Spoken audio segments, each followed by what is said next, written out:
Now, here is Ticky Fullerton on Your Money.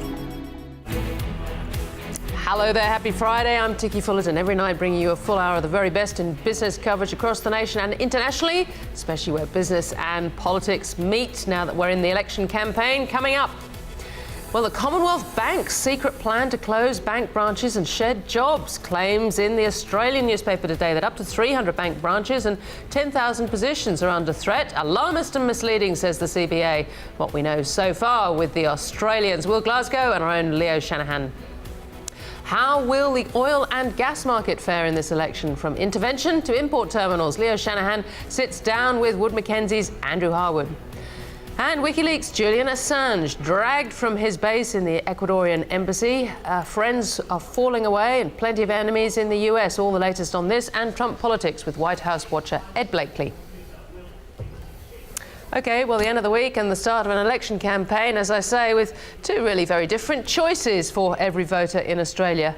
More if they decide to go for minor parties and independents, I suppose. The government is riding on its economic credentials, a responsible budget with a surplus next year. Boy, they should have banked that already, in my view. I mean, if they don't don't get back in, Josh Frydenberg will never be able to say he's managed an economy to surplus, will he? It's the lower tax, lower spend option, of course. Either way, it looks like low and middle income Australians will get a cash splash in July. But the divergent policies are ripe for the scare campaign. Labor's negative gearing in a property market where the RBA is warning that if values continue to fall, borrowers may be pushed into negative equity. And then there's Labor's climate ambitions, still uncosted at this stage. The government will be dealing with a broadside attack on fairness and wealth inequality, its unfulfilled NDIS promises, and of course, a wedge on big bad coal. Its own disunity is the Liberal Party's big problem. Well, big business in many ways sitting out this campaign. There's no appetite after the Hayne Royal Commission, and an industrial relations battle will come if and when Labor come to power, not now. Big company tax cuts are off the table, and if anything, in the meantime, the BCA's Jennifer Westacott favours what Labor is offering in terms of investment allowances, just more of it to stimulate business investment.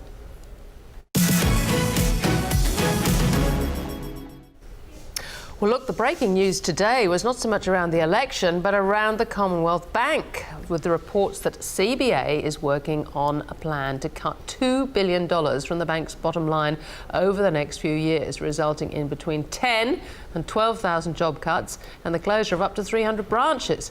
It's a plan the bank wanted to keep under wraps. The reporter who first lifted the lid on the story, the Australian's margin call editor Will Glasgow, and our own Leo Shanahan, who's been sniffing around as well, joins us for further exclusive detail on this plan.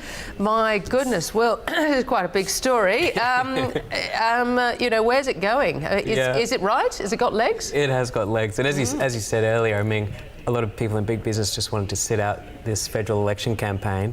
CBA certainly wanted this massive restructure of its workforce to remain a secret till the other side of the May 18 election. You know, unfortunately, we've disturbed those plans. They are looking at, so this is a plan, it's not an agreed on policy at the bank yet. They're looking at huge cuts to the workforce there as they make the bank more appropriate for the coming years, as more and more of its customers do their banking online or at places other than branches. And they look at ways of keeping, they're currently the most profitable bank in Australia, have been for a long time, but they're operating in a new post-Royal Commission world, and it's challenging. And what Mac Common has to do is take out a lot of costs, and what this plan, which they're looking at doing, is taking out a lot of the branches, up to 300 of their 1,000. That is a lot, and a lot of staff. Up to what? Well, 10,000 of their almost 50,000 in the whole bank. Now it's not. So it could be up to a third of branches and up to a fifth of employees. Almost a third and almost a fifth. Yeah. Okay, right. Leo, presumably the reason they wouldn't want this to come out before the election is because this would be a clear signal to shareholders about efficiency. I mean, after all, what happened to the share price? Well, the share price did very well today, and whenever cost cutting is announced, the share price in banks do quite well. So the shareholders don't really mind. To take a step back, I mean, it was done for the shareholders. Yeah, exactly. Look, my understanding is that Matt Comyn is already taking this on roadshow internally with executives. Right. They're already having to get ready to produce numbers on where cuts can be made, certain business heads, and they're taking it to investors, basically saying that their cost ratios are now coming down to global levels of sub 40. Well, now they're sub 40, they're bringing them down to sub 30. And that's more in line with other banks on a global scale. It was work began on the plan, my understanding, not long after Matt Comyn took the top job. He wanted to close branches for a long time as head of retail. Obviously, it's huge cost. Obviously, the bank's shrinking, and you need to shrink some of the staff and the costs associated with that. Yeah. You had both internal staff and external staff at Mackenzie's working on this plan. But really awkward, given that it sort of sits jars slightly with the whole customer service angle, you know. Yeah, and it also is in the shadow of a Royal Commission and a likely Labor government who could and one of the central concerns as well is where they were going to close branches, were they going to be in Labor seats, especially rural seats. There's real concern about closing the branches in rural seats, and Labor reacting to that. So that's for a number of reasons why they didn't want to have any plan on the table before the election. There's also debate internally about whether you have a kind of Band-Aid rip-off moment and you say, these are the cuts, this is what we're going to do, a la NAB, or you just do it over time, and Matt Comyn very much favours the overtime approach. And they're not obliged to do that, by the way. They're not obliged to set a figure and say, this is $2 billion, 10,000 jobs, 300 branches. Well, formally, what does Matt Comyn have to say? Anything? Well, he's overseas on an investor roadshow. No, he hasn't. Ah, OK. But have they given a statement at all? Well, the statement to us is that they are doing an efficiency, that they're working to make CAB a more efficient bank. Yes. But they will not talk about the specifics of this. But as I understand it, they've called these sort of numbers that you threw out as alarming. Well, this was in relation to a letter that was put out by the union following the story this morning. So the Financial Services Union has sent a letter directly to the bank demanding more answers on. Well, the Financial Services Union sent a letter to the bank. Got it. And the bank has put out a statement this afternoon in response to that, pointing out that at our half-yearly results in February, we indicated that there was need to manage costs where it makes sense in terms of efficiency and as part of a good business discipline.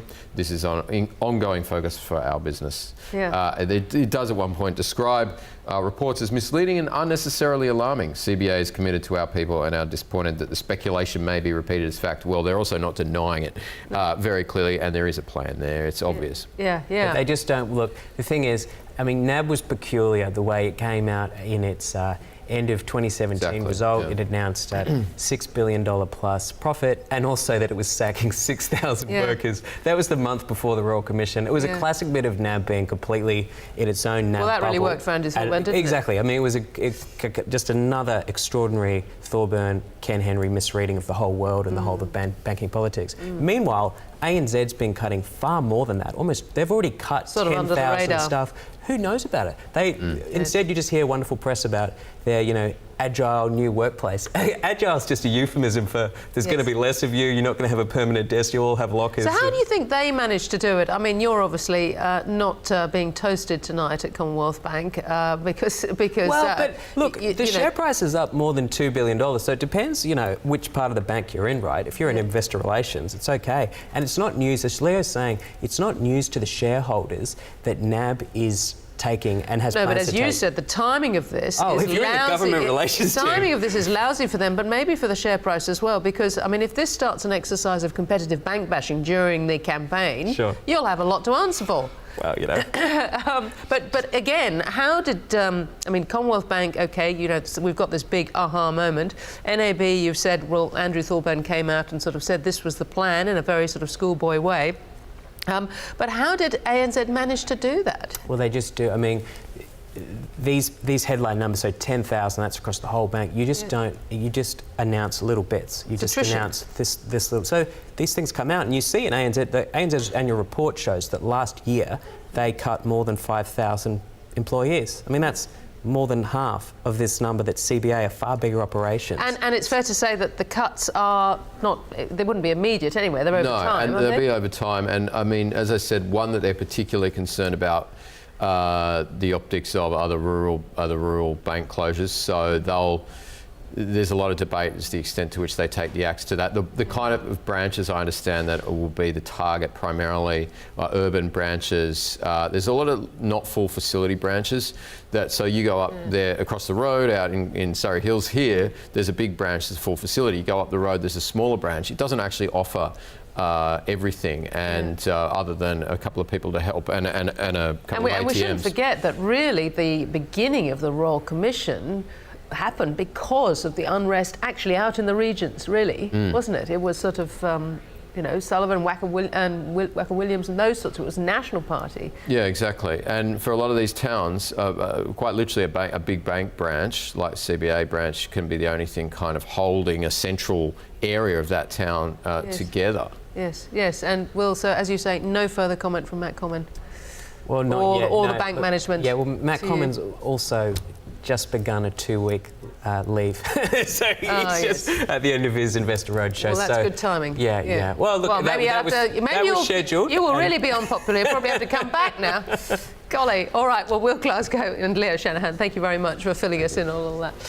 After the break, a very big week of M&A for the local market. We'll get the details from my Friday market panellists next. You're watching Ticky on Your Money. Now, back to Ticky. Yes, welcome back. Well, a big week for politics, but actually a huge week for corporate wheeling and dealing. Over the hill from Las Vegas, the big casino operator Wynn seemed to be well on its way to buying out James Packer from his Crown business.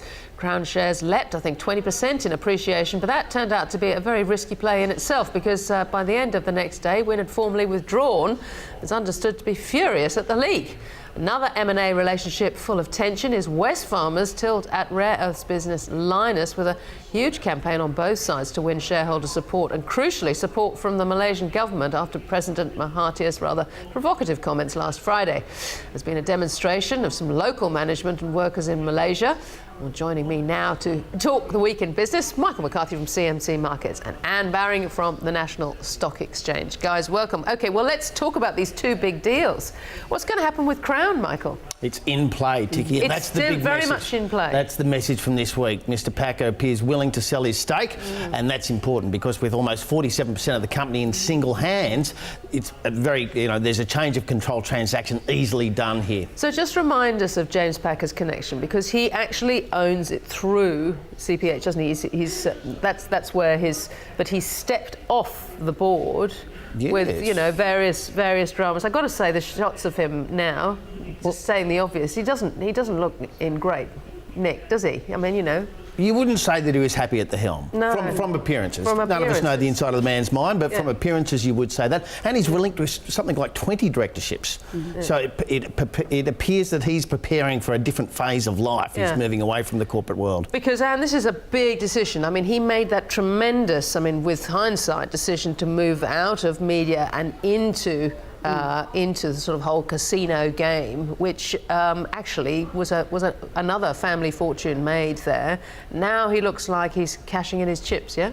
Yeah, well, I mean, he's been incredibly successful in building that and timed that venture very well. We see the strengths of the project obviously underway in Sydney and Barangaroo, but there are opportunities building in Japan now for licences that are up for grabs there, and I think that Crown is well positioned, given their proven ability to build from scratch, I guess, in these sort of scenarios, which I guess adds to the appeal potentially of Crown for another suitor to come in the event that Wynn doesn't make it to the table. Yeah. Now, is it likely, though, do we think, to be Wynn?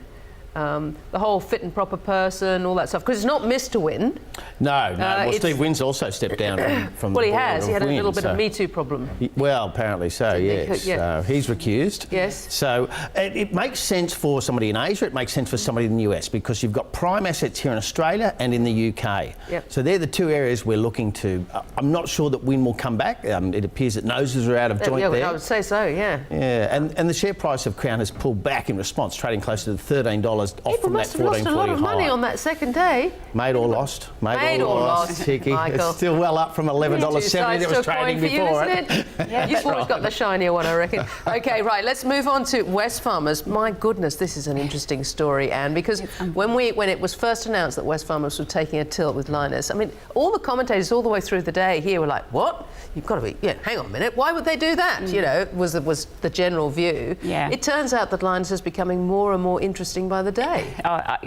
You talk about all the twists and turns of an M&A deal. You've got, the political scenario, you've got the environmental situation, and you've got Wesfarmers here who are still head down, determined to, meet their obligations here and pursue this opportunity, it would seem. Yeah. Where do you want to make a call on it? Is it going to happen, do you think? I would say yes. I think that there's... For a higher price? For a higher price. I think that, current management obviously are backing themselves to get the best value for shareholders today, yeah. But I think that Wesfarmers comes with the balance sheet behind them that'll enable them to deal with the curveballs that seem to be coming from the... I mean, I have a lot of problems with this because, I mean, if Lynas is to be taken over by anybody, one would like to think that it would be a great big Australian that would take it over. I mean, what a wonderful opportunity in a relatively young sector. But on the other hand, it appears that Amanda Lacaze is absolutely furious about the way she sort of opened the kimono and then, Wesfarmers just did the old bait and switch, Michael. Well, that's business, isn't it? That would be according to the Lynas camp. Let's be clear. There's no allegations of any illegal conduct here. People are calling foul play, but there's nothing illegal going on here. No, I think it's sort of ungentlemanly behaviour. Well, Lynas didn't have to engage. So if they chose to engage, that was the risk they ran. And if they didn't understand they were running that risk, they possibly weren't doing their job. What about going around and talking directly to the Malaysian government at a time when clearly very sensitive negotiations were going on? Well, clearly controversial. At the same time, Wesfarmers told Lynas it was going to do it and invited them to be part of the meetings. So once again, I don't buy this foul play call. Right. They're perfectly entitled to talk to it. The licensing conditions are Malaysian. Journalists are being briefed on both sides as to actually what happened, and that seems to be quite clear. But what Wesfarmers brings to the table is a new management process, and that's why this is such a hostile and febrile atmosphere, I believe, because the Lynas management know that if Wesfarmers succeeds, most of them are going to be out the door. Right. So, interesting question. IP, technology. Now, this leaching and whatever it is up there that they've got to do with this radioactive material, and that bit of it, or creating, which has this creation of some low-grade radioactive material, the stuff that Dr. Mahathir would like well away from Malaysia. Thank you very much. If that happens now in Western Australia, either with Wesfarmers does it or Lynas does it, what about the IP of the process that it occurs? Will that be bought by Wesfarmers? And is IP the technology, or is it the people? And will the people come? Or is it the process? Well, clearly that's all part of it. I would argue that it definitely belongs to the company. And if the company, once again, hasn't built that into their agreements with the people who are working with them, they haven't been doing their job. But let's be clear here, the level of radioactivity we're talking about is roughly the equivalent of what you'd find in an aluminous yes, style, and Barry, what do you think GetUp will think of that low-level activity down at Kwinana? I don't think they will. You don't think there'll be mass demonstrations down there during the campaign? Absolutely, they will be. So it would. I mean, what are the chances, do we think? Because once it goes to Western Australia, you'd think that Wesfarmers, they have the power with the state government. I mean, they're so important to the economy over there. But with GetUp and and with anti-nuclear campaigners? Yeah, absolutely. And I think at this sensitive point in time, over the next few months, it'll really struggle. But look... But they could, of course, build something elsewhere. I was going to say, there's a commercial outcome here that works for everybody. So, you know, whether it goes in the backyard in Western Australia and what the technology is that is used to treat it, you know, I guess that remains to be seen. But, you know, the standards would need to be there and be in place. But it's highly politically sensitive. Yeah, it's got a way to go. Success, though, for Ben Gray. He's finally, he seems to have gotten, you know, more and more of these boxes ticked. BGH and Navitas, they've got their FIRB approval. Yeah, which is great for them. I think we've still got to get through the shareholder approval, and obviously this is a scheme of arrangement, so those boxes still need to be ticked. But that's great progress for, you know, what is one of the largest private equity deals for an Australian private equity firm in Australia. So you know, it's his a great first step. his first big one, I think, in the new outfit. So absolutely, it's a big one to get away. I think he needed to do this deal. And the way it's been structured to allow groups like Australian Super that hold 5.4% to retain a shareholding in the new business is very clever, because they get control. We're going to see more of that, you reckon? But they keep them on board. Well, it's an easy way to do the deal. It means that they have to share the spoils if they're successful, and I don't think it was the preferred way, but I think they really needed to do this deal, and they've made it easy for shareholders to accept. Pricing today indicates this deal's going through. It's trading at $5.75. The bid's $5.82.5. The difference is the funding up until the time the deal is consummated. So the market's saying this deal's going ahead. Now, Michael, what about the Commonwealth Bank, this story that we've just been talking about today that Will Glasgow had, up to, you know, 10,000 jobs gone? Well, this is one of the areas of business where stakeholder interests are in conflict, because what's bad news for 10,000 employees is very good news for the bottom line and for shareholders. And this is the flip side of the Royal Commission, and I think as a community we have to be careful what we wish for. And while we certainly want wrongdoing in the banks dealt with, the huge cost that this means to banks makes this inevitable. And but here it is, it's come out right in the middle of the election campaign. No one's worried about, as I was saying, a sort of bank bashing competition going on or reigniting between now and the election. I think we're all very fearful of that. And I think that Brian Hartzer, for example, would be keeping his head very low, given that Westpac has been shedding staff, NAB's been shedding staff, ANZ have been shedding staff. They've all been doing it. They've just been very careful to keep it out of the headlines. And I'd say CBA would be very disappointed that this one's got out. And as you're absolutely right, the timing is suspect. Yes. Look, consumer staples. That's a bit of good news to end with. Boom! Yes. It's pretty clear both sides, or both major parties, should they form government, will be delivering tax cuts and potentially rebates for electricity. That's a cash injection straight into the pockets of consumers, and investors have twigged to that. And today, consumer stocks were the best performers on the market. Now, this is generally a pretty dull sector, so to see it at the top or the bottom of the performance tree is unusual, but they're one group that are going to be clear winners out of the election campaign, or at least that appears to be the market judgment. Coles, do you like retail stocks? Retail stocks are great. They are, particularly at the moment. Well, best performer today, Treasury Wine Estates. Looks like a lot of it's going to be spent on wine, at least according to the market. And they're great from investors' perspective, particularly retail, the ability to understand the business model and understand the drivers behind it. It's great to see that come through. I think that understand point is such a good one. Anyway, Anne Bowering, Michael McCarthy, thank you so much. Thank you. Well, after the break, a deep dive into energy policy. We'll hear from Wood Mackenzie analyst Andrew Harwood next. This is Ticky on Your Money, covering the big business stories.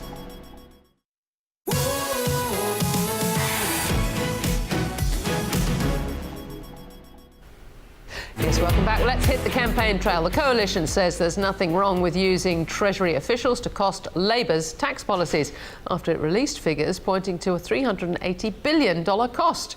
Prime Minister promising stronger economic management than Labor on his first day of full campaigning.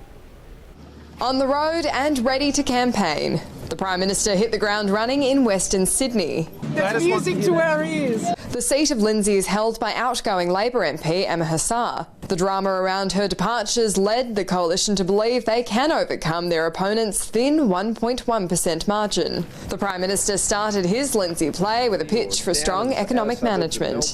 You know, if Bill Shorten won't tell you how much extra tax he's going to put on you, then why would you vote for him? But it's their costing of Labor's tax plan that's raised some eyebrows. They've ramped up their rhetoric around Labor's $200 billion tax on changes to franking credits and negative gearing, seizing on modelling that shows the cost is closer to double over a decade. Well, the Treasurer's already gone about, he's just finished a press conference earlier in the day. The key fact is, it's $387 billion. The Treasurer backed the Coalition's use of the taxpayer-funded Treasury Department to do the costings. Treasury do cost alternative policies, and it's important to have an informed debate. It's no mistake the Prime Minister's first stop on the campaign trail has been a small business. He's been determined to keep the conversation around the economy. It's a choice between my government, our government, that has been delivering a stronger economy, or a Bill Shorten Labor government, which would mean a weaker economy. With the next day's campaigning set to start in Sydney too, it's a very Sydney-centric start to the campaign for the Prime Minister. But with 5 weeks to go, Mr Morrison has plenty of time to hit the hustings across the country. Analyst Nielsen, Sky News, Sydney. Let's jump to policy now, and Wood Mackenzie analyst Andrew Harwood sees a mixed outlook for the oil and gas sector pending the outcome of the election. If Labor wins, which he says is fairly likely now, upstream producers will welcome the emissions intensity scheme. If the coalition is re-elected, he says the domestic gas supply mechanism, that's the intervention, may ruffle some feathers in the industry. Well, for more on this, Your Money's chief business reporter Leo Shanahan sat down with Andrew Harwood a little earlier. Andrew Harwood, your timing is fortuitous. The election was called yesterday, of course, in Australia. Your thoughts initially on the energy policies of both the major parties? Yeah, so we've looked at a number of elections that are taking place over the next couple of weeks and months in Asia Pacific. And actually, Australia is the one place where we believe, or rather my colleagues at our sister company, Verisk Maplecroft, believe that we are going to see a change in government. The current coalition government has very much put the focus on affordable energy and reliable sources of supply.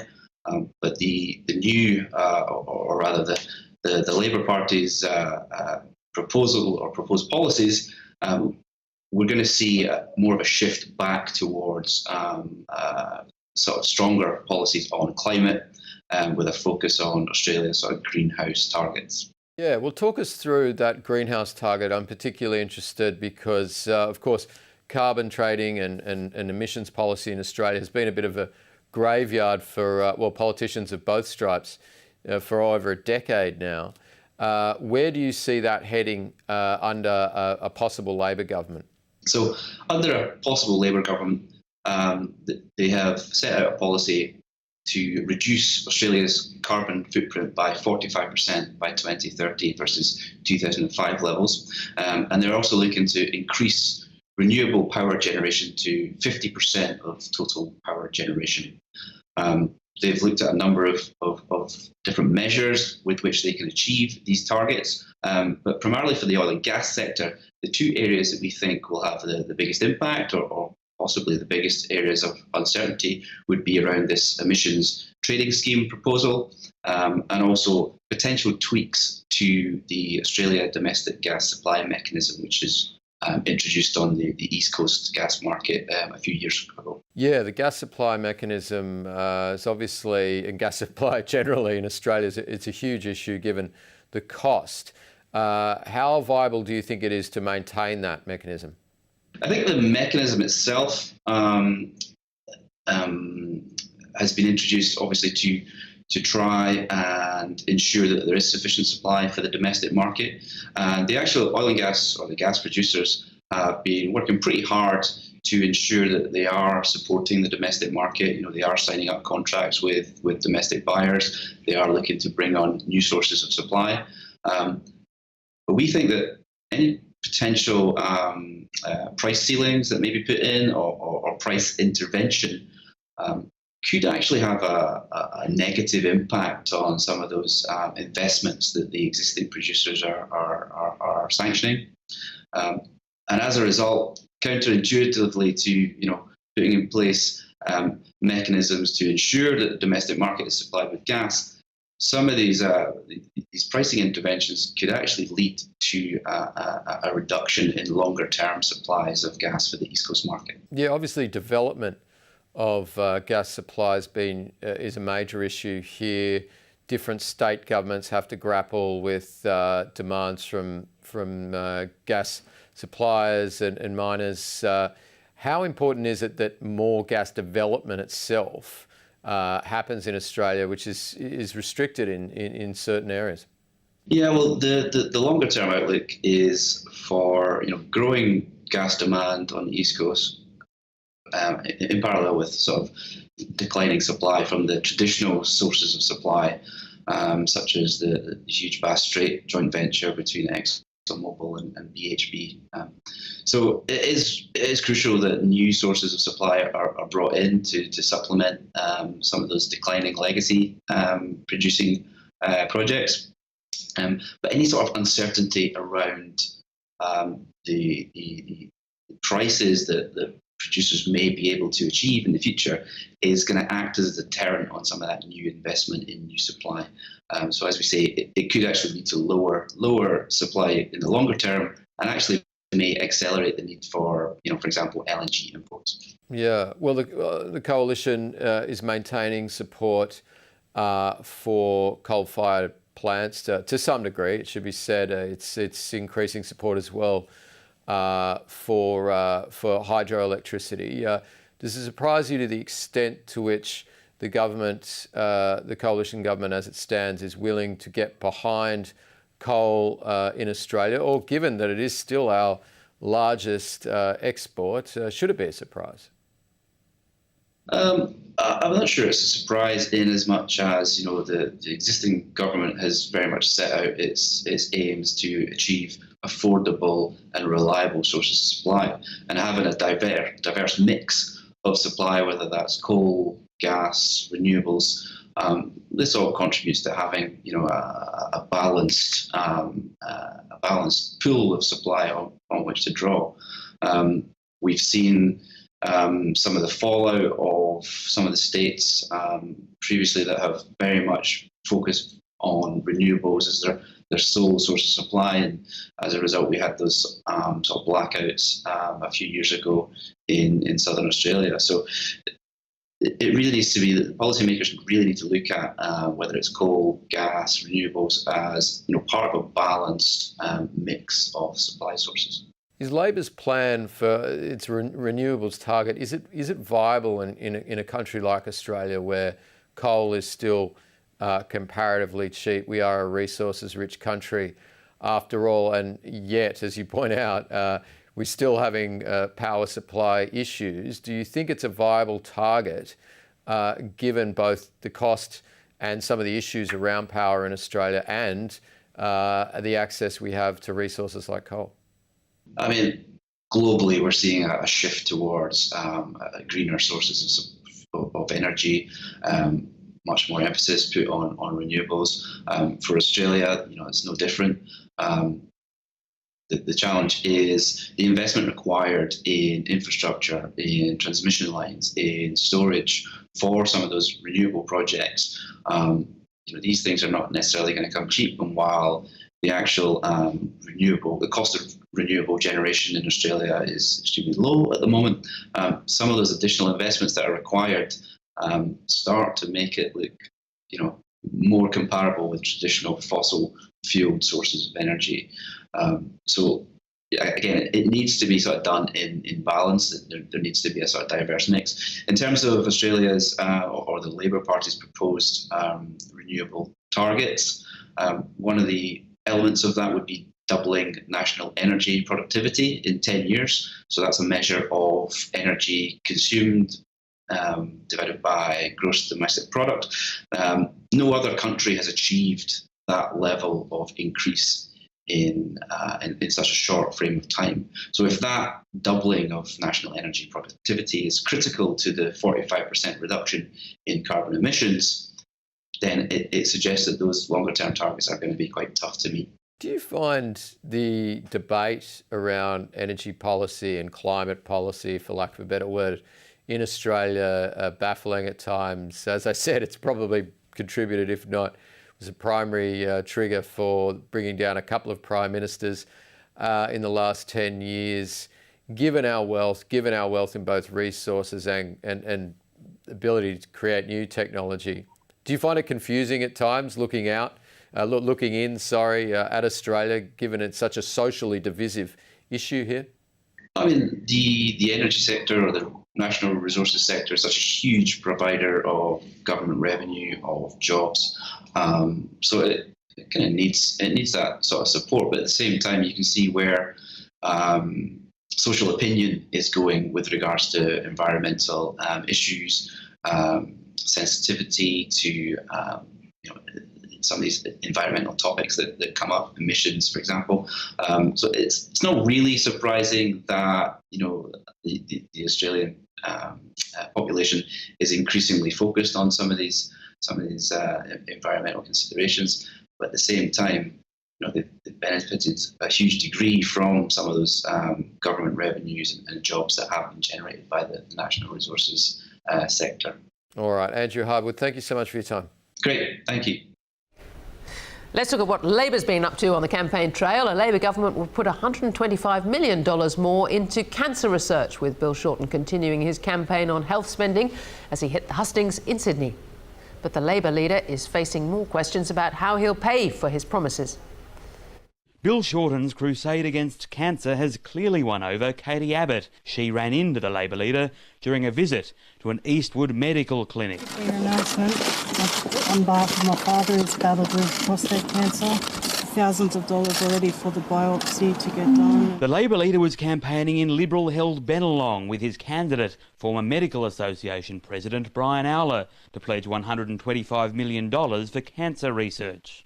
But there are waiting lists, massive waiting times, and I want to give you, even I as a layperson have worked out this about cancer, you can't outwait cancer. Labor will pay for its spending priorities by increasing taxes, including a clampdown on negative gearing. Labor hopes the policy will help first home buyers currently squeezed out of the market. But scrapping the tax breaks is clearly unpopular with some voters. At Sydney's Flemington markets, flower salesman Rick Miletto told Bill Shorten now isn't the time for a crackdown. To introduce negative gearing next year just doesn't seem... I don't think too many economists would go with that. In the seat of Reid being vacated by Liberal Craig Laundy, Bill Shorten appeared to get ahead of himself, introducing Labor's candidate. Good on you. This is Sam. He's our local member. Oh, yeah. With 36 days to go until polling day, Bill Shorten will be targeting marginal seats across the country, so expect to see much more of this all throughout Australia. And there'll be more of this. I think this is a desperate government who are willing to lie about anything. Labor hitting back at the coalition and its tax tirade. Today, attacking what he says is the politicisation of the Treasury, to argue Labor's policies would add $387 billion to the tax take, but not saying if that number is correct. No, I'm not even buying into that debate, because it's a false debate. Attacking Scott Morrison with a brickbat, while hoping voters will give him a bouquet. James O'Doherty, Sky News, Sydney. Well, let's move to the big international news now. And a judge has branded Julian Assange a narcissist as he was found guilty of breaching his bail conditions several hours earlier. He was forcibly removed from the Ecuadorian embassy in London, where he sought refuge for the past 7 years. The WikiLeaks founder is facing extradition to the US on charges of conspiring to break into classified government computer. He could face a maximum jail sentence of 5 years. And for more on this, I spoke with former White House advisor Ed Blakely a little earlier.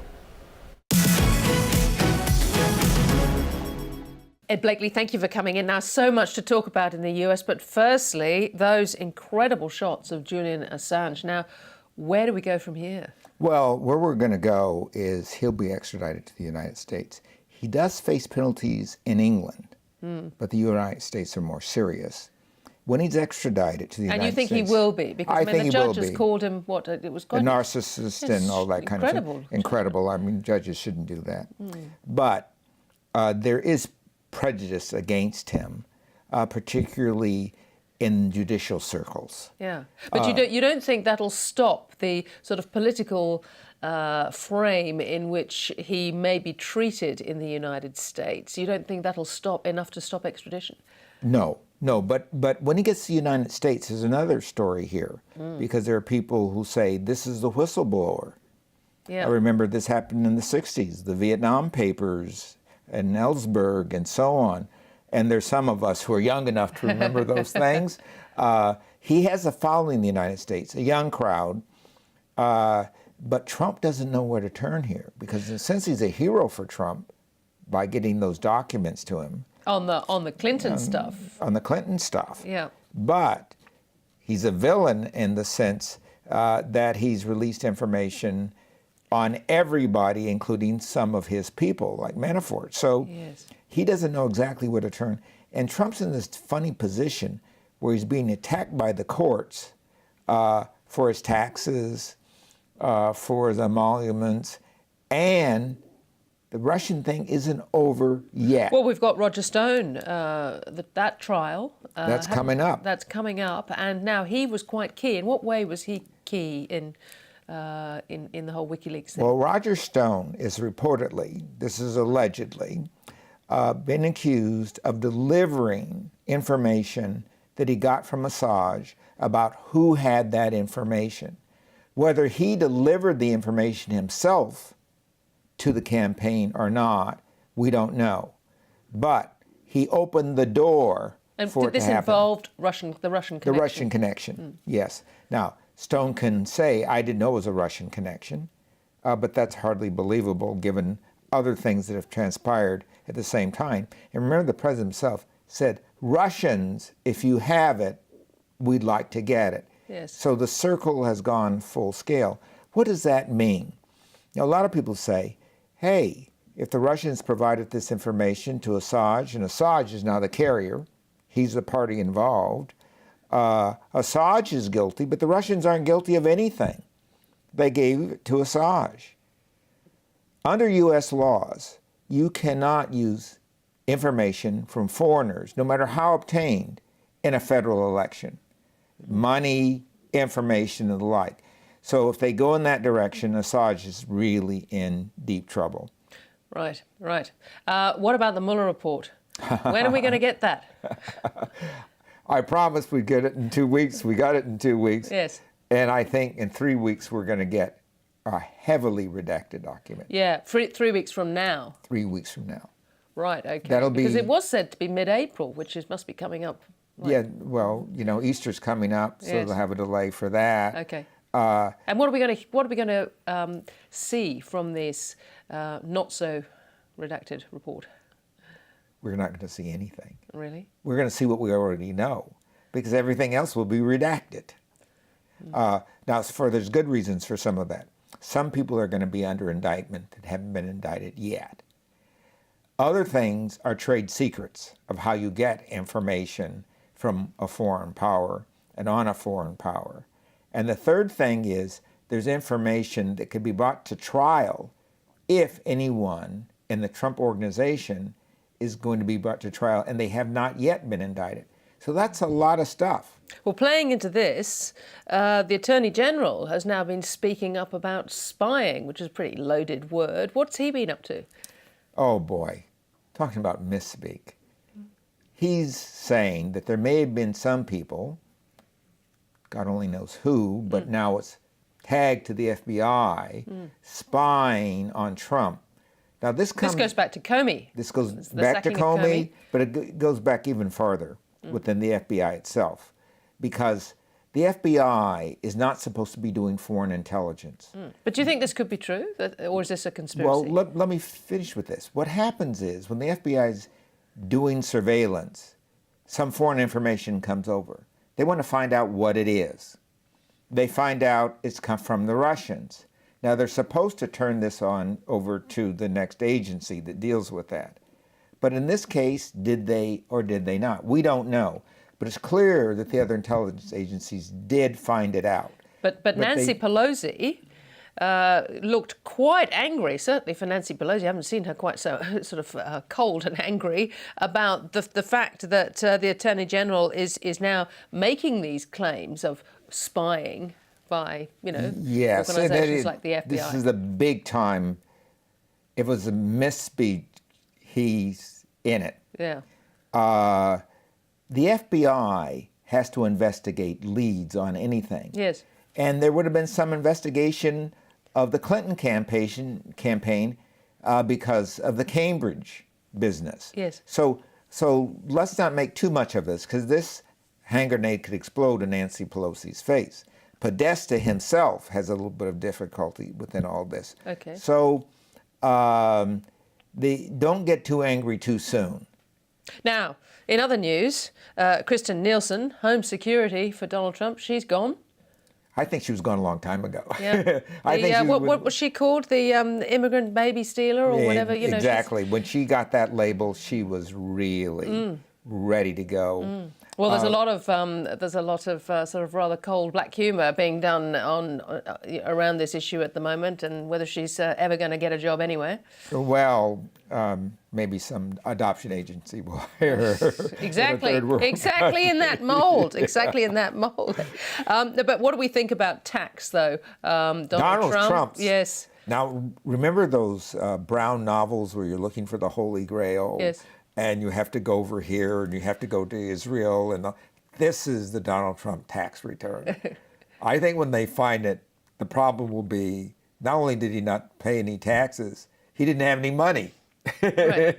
and that's what he doesn't. But at the moment, the Treasury Secretary is likely to say no, you're not allowed to go further. So Congress is going to take it further. Well, the Congress can subpoena it. No one can stop the Congress from getting information vital to U.S. security, and they consider it vital to U.S. security. Your taxes are not sacred anywhere, and particularly in the United States. But this will go on. This will play into next year. And this business about him being under an audit, we've all been under an audit. It doesn't take forever. They're only auditing 1 or 2 items. Please, 2-3 year audits, unheard of. All right, well, he's not going to give it up easily. Blakely, thank you so much for joining us. Thank you. After the break, digging through the carnage of the Hayne Royal Commission, the Australian's Michael Roddan will join us next to discuss his new book, The People versus the Banks.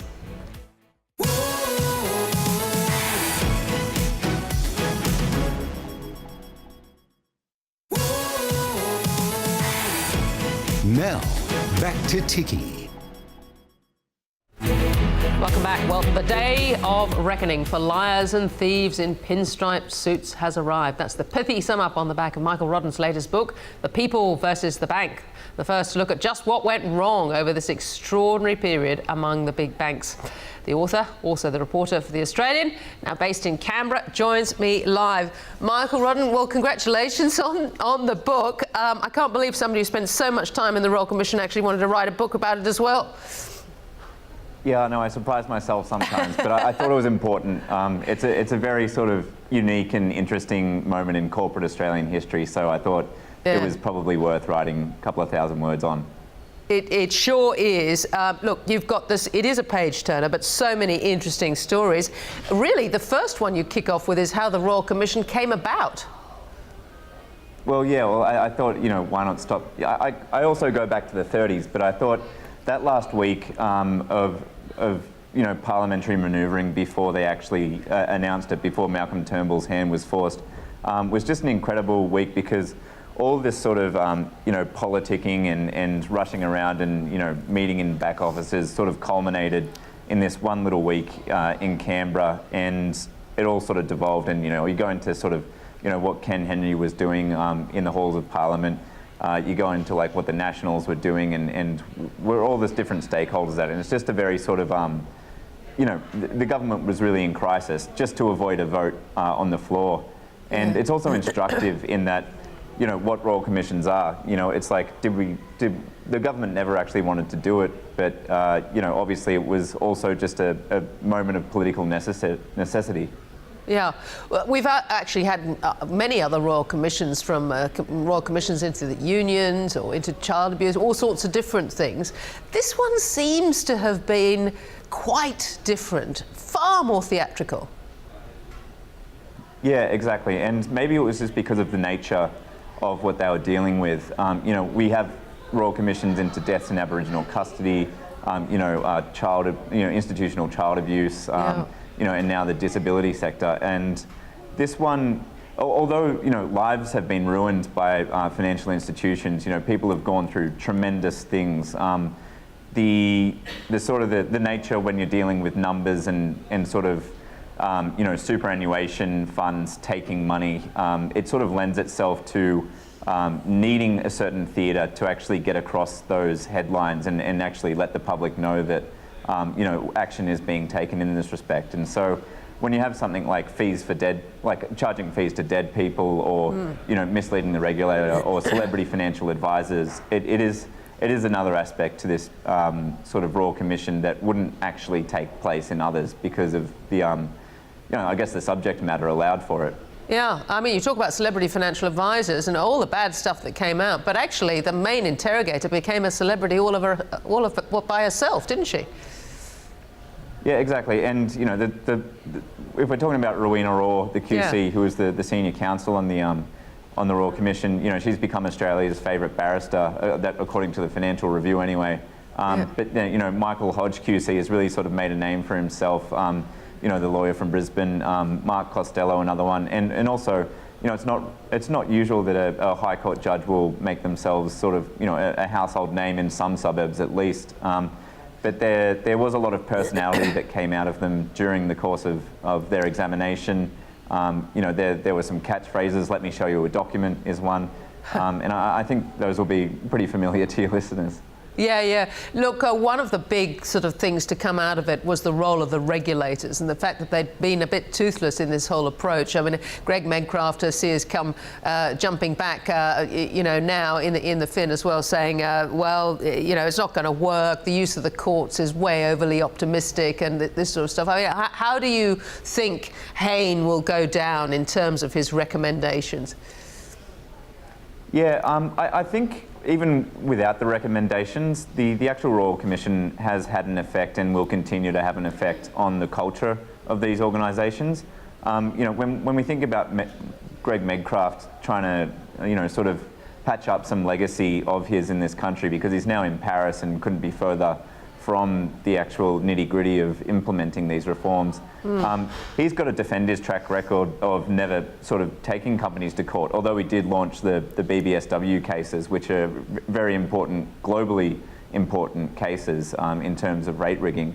But basically, because there was no disincentive for companies to act in the best interests of their customers, they just run roughshod over their customers and over the financial regulators who were too timid to actually take them on.